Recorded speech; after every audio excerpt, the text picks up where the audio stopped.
Uma aula especial do Megawatt Educação hoje para falar sobre o mercado de gás natural, com uma especialista que está há mais de 15 anos no setor de energia, Lívia Amorim, da área de energia da Verano Advogados. E aí vamos pro próximo tema então, né, de como que é esse mercado e quem atua. Vamos lá. Olhando aqui, assim, pensando num conteúdo mais introdutório, né? Na oferta ali, que a gente vai chamar de upstream, e até a gente bota a parte de importação aí também, por simplificação. Eu tenho quem produz esse gás, né? Então, que são os concessionários ou parceiros privados em regime de partilha de produção. Pela Constituição, o recurso é da União, então no subsolo, mas uma vez que eu, privado, fui lá e falei, olha, eu quero produzir, tomo risco, se eu não achar nada, vou para casa sem nada, se eu achar alguma coisa, eu tenho direito à produção, e aí ou eu me reembolso dos custos, como é no caso da partilha, e pego uma remuneração, ou eu pago royalties e tributos, como é no caso da concessão. Então, são esses parceiros privados de uma forma agregada. Depois, eles são responsáveis por destinar esse petróleo e esse gás a mercado.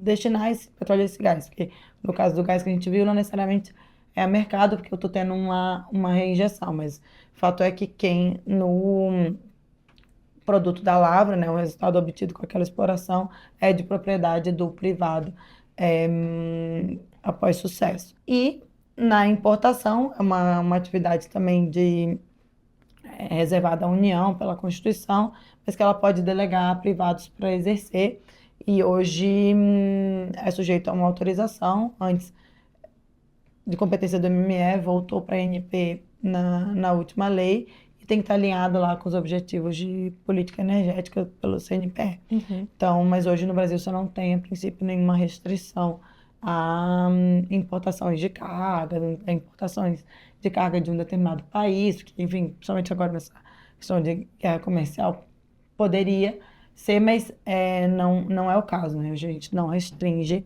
é, mas a gente controla essas cargas e quem é autorizado. Hoje, no EP, você tem grandes players ali, como a Petrobras, que tradicionalmente ainda tem uma market share do mercado. Você tem outras companhias como Equinor, Galp, Shell, que são players que estão no Brasil há bastante tempo. E você tem, na parte de exploração e produção, cada vez mais players onshore ali que estão fazendo, diversificando mesmo esse mapa da oferta, que vieram ali principalmente dos investimentos que a Petrobras fez Uhum.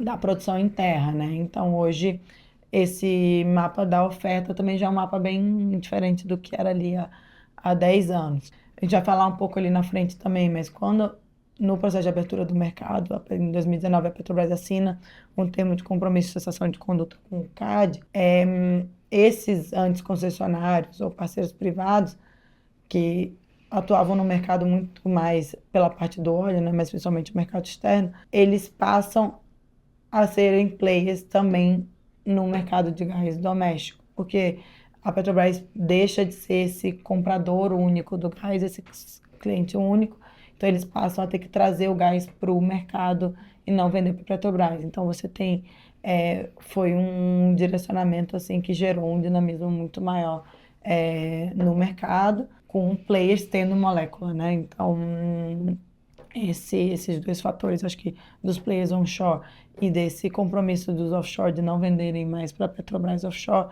gera ali uma reconfigurada na fotografia do setor também. Na parte da importação, hoje você tem terminais de GNL principalmente integrados a projetos termoelétricos. Então, eu já vou falar um pouquinho mais lá para frente, mas você teve esses terminais da Petrobras. Depois, em 2014, você teve dois empreendimentos termoelétricos a GNL que ganharam o leilão, e isso mudou, assim, destravou um modelo de negócio, e hoje você tem muitos terminais de GNL com térmica integrada. Você tem o terminal da New Fortress sem térmica, né? E você tem o da Compass São Paulo, e você tem o terminal da Oncorp ali em Suape a vir, que vão ser terminais a princípio não integrados com uma termoelétrica dedicada, né? Mas principalmente o modelo que foi GNA, Celsius, Barcarena, o terminal de GNL era essa âncora essa fonte de flexibilidade para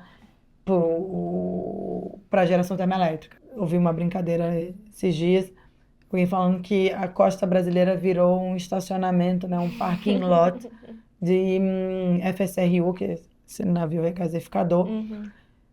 Mas, assim, vem de precisar dessa flexibilidade, dos anos de não conseguir acessar o transporte que a gente tem. Então, assim, o mercado é sujeito, foi lá, conseguiu onde tinha. Foi a forma de ter acesso ao gás, né? Paciência. Exatamente. E aí você tem, depois disso, né, você tem essa oferta, como é que eu obtenho a molécula, preciso de uma infraestrutura para levar ele ao mercado ou para botar ele no estado físico que chega ao mercado, né? Então, se ele é um gás produzido aqui, eu preciso processar ele para tirar os líquidos e as impurezas e padronizar ele, deixar na especificação no jargão que a gente usa, né? A especificação é uma padronização que a ANP cria, que diz o valor energético que aquela molécula tem que ter, as componentes químicas, para que eu possa usar o da Júlia, o meu, e a gente conseguir comoditizar esse gás. Antes disso, eu tenho uma infraestrutura dutoviária que leva esse gás da infraestrutura de produção até o processamento, que são os dutos de escoamento, que quem for trabalhar nesse mercado certamente vai ouvir muito falar nisso, é o tema do momento, né, que a gente está discutindo muito. Então, esses dutos que originalmente eram detidos quase que 100% pela Petrobras, com os investimentos, alguns onshore, passaram a ser de terceiros. Você tem um consórcio com outros players privados que têm participação também em uma das rotas, mas principalmente controlados pela Petrobras. E esse gargalo, né, era um dos vetores que faziam lá atrás também esses outros produtores venderem diretamente para a Petrobras, que não conseguiam utilizar essa infraestrutura. Ainda tem alguma discussão sobre isso hoje, né? Até construção pública, enfim. O governo tem tentado mexer algumas coisas nesse elo. E o equivalente funcional disso no terminal de GNL é a regasificação, né? Que pega esse gás que veio naquele navio lá muito comprimido para ganhar escala, e eu tenho que botar ele em estado gasoso novamente para que eu use ele no mercado aqui. Então, eu tenho a regasificação. Hoje, no Brasil, a regasificação está junto dos terminais, mas não é uma obrigação tecnológica. Poderia ter um terminal que só armazena e uma regasificação onshore, por exemplo. E num outro momento eu poderia ter também infraestrutura de liquefação, né? Que é, por exemplo, que a gente está fazendo agora. Que é se eu quisesse pegar esse gás aqui e mandar para o mercado externo, ou tá lá no norte e mandar para o sul, enfim, poderia ter infraestruturas de liquefação desse gás. Eu até tenho já infraestruturas de menor escala no Brasil, mas para viabilizar esse transporte rodoviário, não essa exportação de cargas, não visando o mercado externo. E aí depois dessa infraestrutura, né, do midstream, como a gente chama, a gente vai para as redes, para os dutos. E aí você tem os dutos tanto de transporte, que são esses sujeitos à regulação federal, simplificando muito, porque classificação tem muita disputa, onde você tem hoje basicamente 3 players, né? Que é a TAG, que pega ali a malha do Nordeste, a NTS, que pega o Sudeste e o pedaço do Sul, TBG, que pega vindo da Bolívia até a região sul do país. E elas têm origem dentro do sistema Petrobras, né? E com os movimentos de desverticalização, elas foram tendo seu controle vendido, enfim. E o direito de utilização desses dutos é contratado via contratos de transporte, para aprenderem o jargão GTA, de Gas Transportation Agreement. E no gás, diferente do setor elétrico, você tem uma autorização específica só para usar o duto. Chama-se carregador. Então, mesmo que eu seja uma comercializadora, mesmo que eu seja um produtor, eu preciso desse papelzinho adicional, dessa habilitação adicional, para eu conseguir utilizar o duto, né? Esse direito de contratação dos dutos, por razões históricas, estava originalmente na mão da Petrobras, chamados contratos legados. Como parte, aí alguns estão acabando, a TBG já acabou, a TAG vai ter outros que vão terminar agora, e como parte do TCC que a Petrobras fez também com o CAD, ela foi obrigada a liberar um pouco dessa capacidade que ela contratava e não usava para o mercado. Isso gerou aí a possibilidade de outros utilizarem, então você tem tido cada vez mais esses players que eu comentei lá, que estão deixando de ser concessionários só e estão virando ofertantes de gás, estão usando a malha. E um fenômeno mais recente aí do último ano e meio, que a gente viu com bastante entusiasmo no escritório, foi o surgimento de players puramente de trading, né? Então, o que mostra que o mercado está tentando ter um dinamismo maior, e aí gostaríamos de caminhar para um dinamismo mais próximo do que é o dinamismo do mercado elétrico hoje no Brasil. E por fim, você tem as distribuidoras, né? Então, você tem as distribuidoras dutoviárias, que pelo artigo 25, parágrafo 2º da Constituição, são concessionárias, porque é competência dos estados, serviços locais de gás canalizado. E você tem as distribuidoras, que esse é o nome que a regulação dá também, por outros modais que não o dutoviário. Para quem quiser ter um panorama, assim, acho que esse material aí é um bom guia para ir atrás de mais informações. Com certeza, a gente vai deixar disponibilizado para você aprender mais com a gente. E aqui começa a olhar um pouco para a arquitetura do mercado, né? Como é que acontecia antes de todos esses esforços mais concentrados de abertura? Como eu já comentei, né? Então, era muito difícil, o valor não estava no gás, estava no óleo. Então, enfim, por razões diversas, era melhor nem chegar no mercado, deixa eu vender para a Petrobras. Por outro lado, a Petrobras era dona de várias termoelétricas, tem um percentual importante do consumo, e também era dona, eu tinha uma participação societária relevante, nas distribuidoras, que eram o principal elo de consumo. Então, a Petrobras acabava sendo esse elo, né? A piscina de onde a oferta se juntava todos, se misturava, e a demanda também. E ela também era acionista das empresas de transporte dutoviário. No caso do transporte, essa coordenação, o transporte não estava dentro da mesma piscina, porque pela lei de 97, a lei do petróleo, se determinou que ela desinvestisse, não desinvestisse, ela criasse subsidiárias, então ela tinha CNPJs específicos para isso. Essa coordenação precisava acontecer via contratos, mas eram contratos da Petrobras, dona de molécula e consumidora de molécula também, o mesmo CNPJ, com a Petrobras transportadora.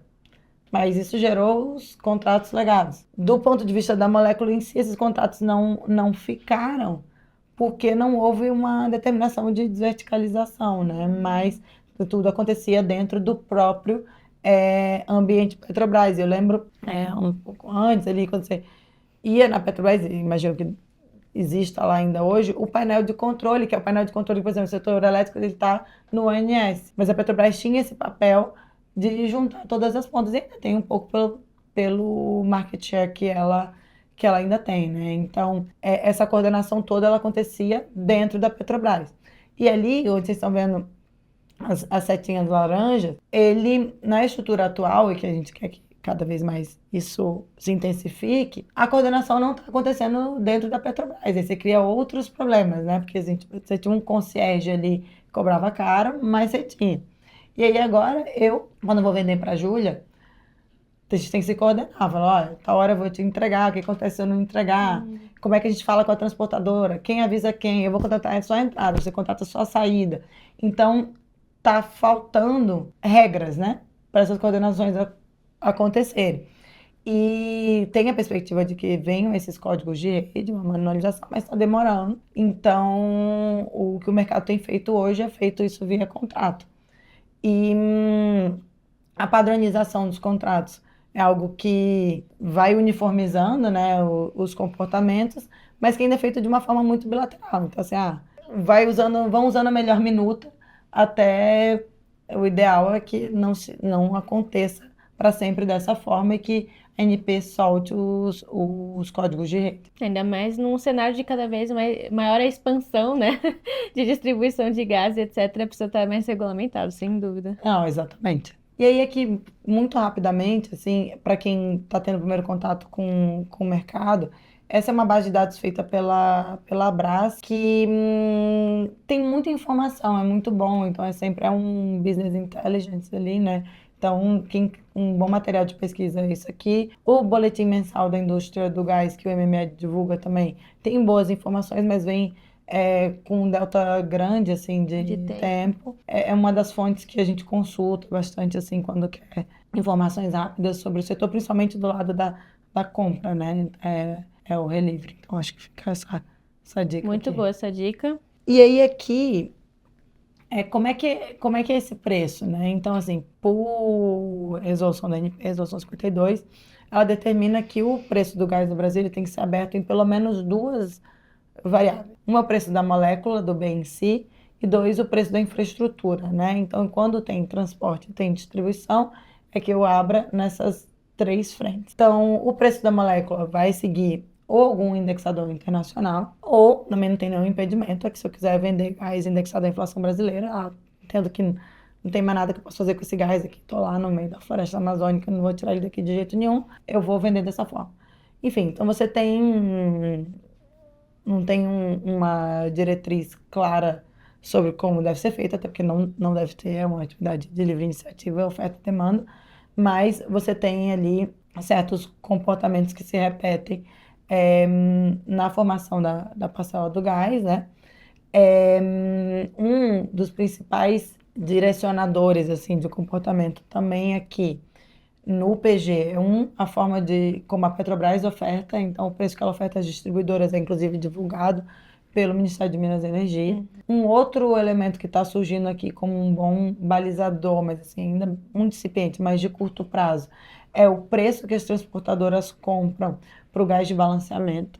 Porque como você não tem ainda nenhuma divulgação oficial, nenhuma divulgação privada que é tipo um decide da vida ali, que tenha um referencial de preço de curto prazo, esse tem sido um balizador, e o CVU das térmicas. Porque ali, ao longo do tempo, as regras foram mudando para permitir cestas, né? Combinações de indexadores. Então, ali tem alguma informação possível de ser revelada também. A PT, aí, enfim, vem algumas questões de terminologia, que quem trabalha no setor elétrico, às vezes a tradução não é tão simples, porque você tem a tarifa de transporte, que basicamente é quem contrata o transporte que paga, o carregador lá, como a gente viu no outro slide. E a PT é uma parcela do preço que repassa tarifa, mas não necessariamente corresponde àquela tarifa. Principalmente porque players que têm portfólio conseguem juntar coisas e botar na PT, né? Então, até aquele material do FGV Série sobre a abertura do mercado destaca isso, né? Que a Petrobras, como ainda tem um market share ali de aproximadamente 70%, ela paga as tarifas de transporte, ela repassa postalizado dentro da PT, né? Ela passa na parcela de transporte, porque ela não calcula a tarifa. A tarifa é do próprio contrato, mas como ela tem um portfólio de contratos, ela é como se ela criasse dentro da PT um subsídio cruzado ali, e que quem não tem a mesma extensão de portfólio que ela tem, não consegue ter o mesmo indutor, porque se eu estou vendendo aqui só para a Júlia, e eu tenho uma entrada, duas entradas, e você está naquela saída, o meu preço para você vai refletir o custo das minhas duas entradas com a sua saída. Na Petrobras, não, como ela tem tudo, ela junta tudo e divide igual. Então pode ser que você ou pague um pouco a mais ou pague um pouco a menos. Mas isso é uma das formas que ela tem, por ter um market share maior e controlar muita informação, de distorcer ali a competitividade nesse momento da abertura, né? E por fim tem a margem de distribuição, que aí aqui estou chamando de margem de distribuição pensando numa margem canalizada, né? Mas você pode ter a margem de distribuição via livre formação de preço de uma distribuidora rodoviária, por exemplo.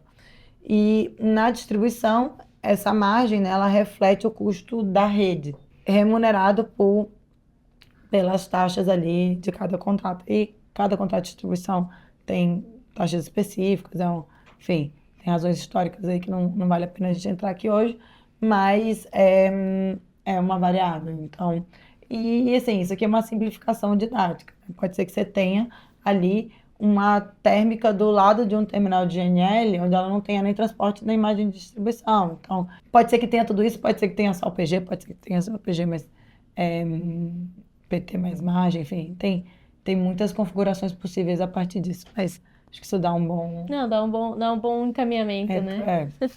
E aí, acho que para a gente falar um pouco do... Como é que está esse processo de abertura, né? Até foi um exercício enumerar, assim, esses marcos, enfim. Então, você começa ali em 95, com uma emenda constitucional que diz, olha, não mais só a União ou a Petrobras e a contrato de serviço vai poder prestar essas atividades. O petróleo é nosso, mas ele pode ser explorado por outros, desde que me pague aqui os devidos royalties. Então, você tem isso em 95. 97, você tem a primeira lei do petróleo. O gás era ali tratado junto com o petróleo. 2009, a partir de um diagnóstico de que, olha, ainda não foi suficiente para virem outros players para o mercado. Se faz uma lei do gás ali, onde, enfim, o diagnóstico foi muito de que precisava era de novos dutos, e para não ter novos dutos, precisava era ter um arranjo jurídico diferente, não de uma autorização, mas sim de uma concessão, que não era uma concessão de serviço público, e você tinha um planejamento ali, meio parecido com o que era o planejamento dos leilões de energia elétrica, que era o PEMAT. Mesmo em 2009, passaram aí, alguns anos, você não teve construção de dutos, né? Porque, enfim, acho que a gente tomou o remédio, o problema era outro, acho que tinha um problema de concentração de mercado que não foi resolvido, que está tentando resolver agora, mas então não adiantava mudar o nome jurídico se as condições de contorno seguissem lá, né? Então seguiu. Em 2014 eu já falei desses dois empreendimentos, acho que botei isso aqui como um marco porque realmente assim, foi quando o gás voltou para os leilões de energia elétrica. Então, você tem ali os dois empreendimentos na época ainda do Bolognese que ganharam o leilão, né? Foi uma surpresa, enfim, mas depois disso, vários outros, acho que se fizer um exercício de ver quantos licenciamentos ambientais de terminal de GNL deve ter na costa brasileira, deve ser uma coisa curiosa de ver, até porque depois disso, vários outros empreendimentos com essa formatação, e pela constatação que, olha, que o setor elétrico quer flexibilidade. Onde é que eu consigo essa flexibilidade? O mercado de GNL mais desenvolvido.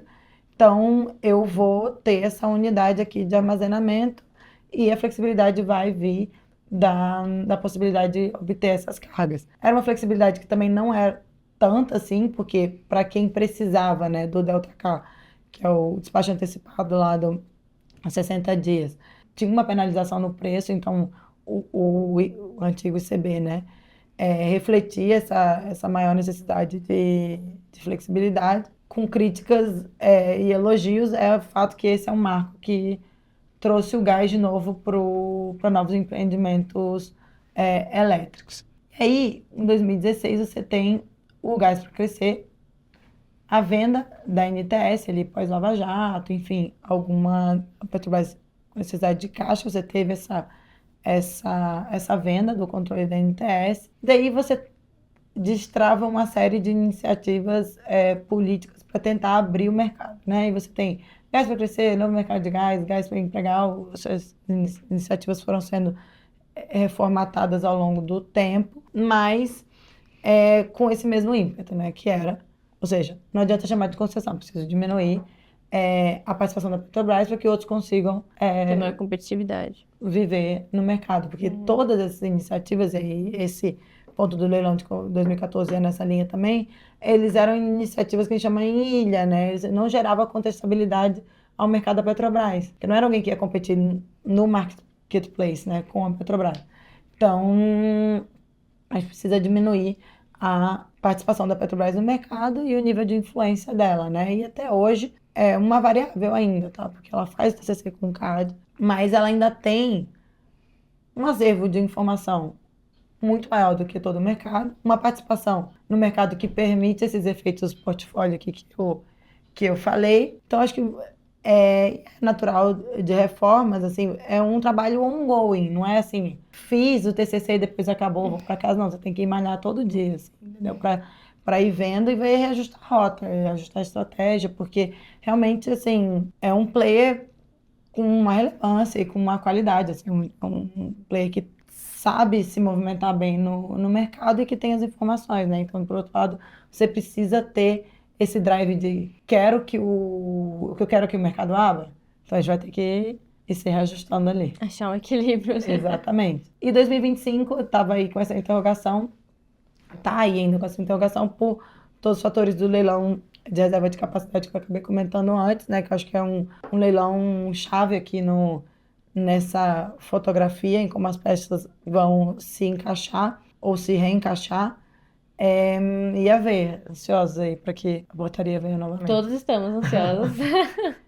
E aí, enfim, aqui até fiquei pensando qual figura, assim, para tentar mostrar como é que tá essa integração, né? E, enfim, o que a gente falou também ao longo aqui sobre isso. Eu acho que um ponto, assim, que é muito chave é reduzir a simetria de informação. Então, o mercado precisa muito de transparência. Então, a informação tem que ser simples, tem que ter acesso ao básico de forma simples e inteligível. Então, acho que isso o mercado vem pedindo muito, né? Assim, porque não posso ter que virar uma aposta ou criar um modelo de aversão a risco para saber o óbvio, né? Então, eu tenho que ter informação mais disponível para que eu consiga criar esse level playing field, assim, para as pessoas jogarem. Acho que um outro ponto, aí por isso essa figura, né? Falta coordenação, falta o guardião da coerência, né? Na linha que a gente está falando, porque tem vários caminhos que poderiam convergir, fazer uma coisa melhor, mas se cada um, eu sozinho lá com o meu tênis, eu escolho se vou para a esquerda, vou para a direita. Então, assim, não tem dizer assim, opa, essa seta aqui custa mais para o todo, essa custa mais para o todo, vai ter que ir em frente, isso não tem hoje no gás, a gente precisa. Seria um equivalente ao ONS, talvez, nesse sentido de operação do sistema, não? Essa é a pergunta que sempre volta. Você precisa de um operador? Eu, pessoalmente, acho que não precisa de coordenação. Mas se para ter essa coordenação for mais fácil alguém com um mandato, talvez seja, né? Porque eu tenho um colega lá da FGV que brincava e falava assim, por que tem mais vaca do que baleia no mundo, né? Porque vaca tem dono. Então, assim, precisa ter alguém com a pendência de fazer o negócio funcionar. Então, se o caminho for criar um operador, pode ser que seja. Mas o fato é que precisa ter alguém com um cronograma ali de entregar. Olha, eu preciso entregar um código de rede, com a obrigação de fazer o negócio funcionar. Porque eu acho que hoje essa obrigação está vindo muito puxada pelo mercado, que quer fazer mais, mas primeiro que apanha mais, talvez sem necessidade, porque podia tá dando passos mais longos, né, se a estrada tivesse menos esburacada, digamos assim. Segundo que, enfim, se pavimentar, outros que não conseguem andar na estrada esburacada vão vir. Então, acho que tem benefício para todo mundo. Acho que um último ponto é essa questão da financiabilidade da expansão da malha, né? Então, isso que a gente falou, é concessão, voltou para autorização na lei nova. Acho que hoje, de uma forma geral, você não tem clareza sobre como eu financio expansão hoje dentro do mercado de gás.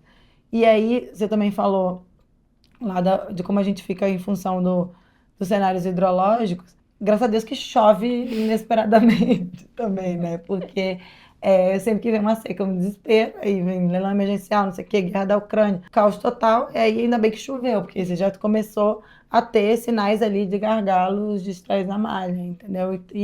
E se eu vou precisar expandir isso hoje, o fato é que ninguém tem muita clareza de qual é o caminho regulatório e contratual que eu sigo. Então, acho que esses são os principais desafios aí que eu queria destacar. É uma discussão urgente, né? Pensando em abertura do mercado de gás, com certeza. Apesar de todos esses desafios, é um mercado que é bem fascinante, assim, então eu encorajo quem está começando a mergulhar nisso e encorajo a mergulhar olhando para os dois mercados, para o gás e de energia elétrica, porque acho que a convergência e precisa ser cada vez maior.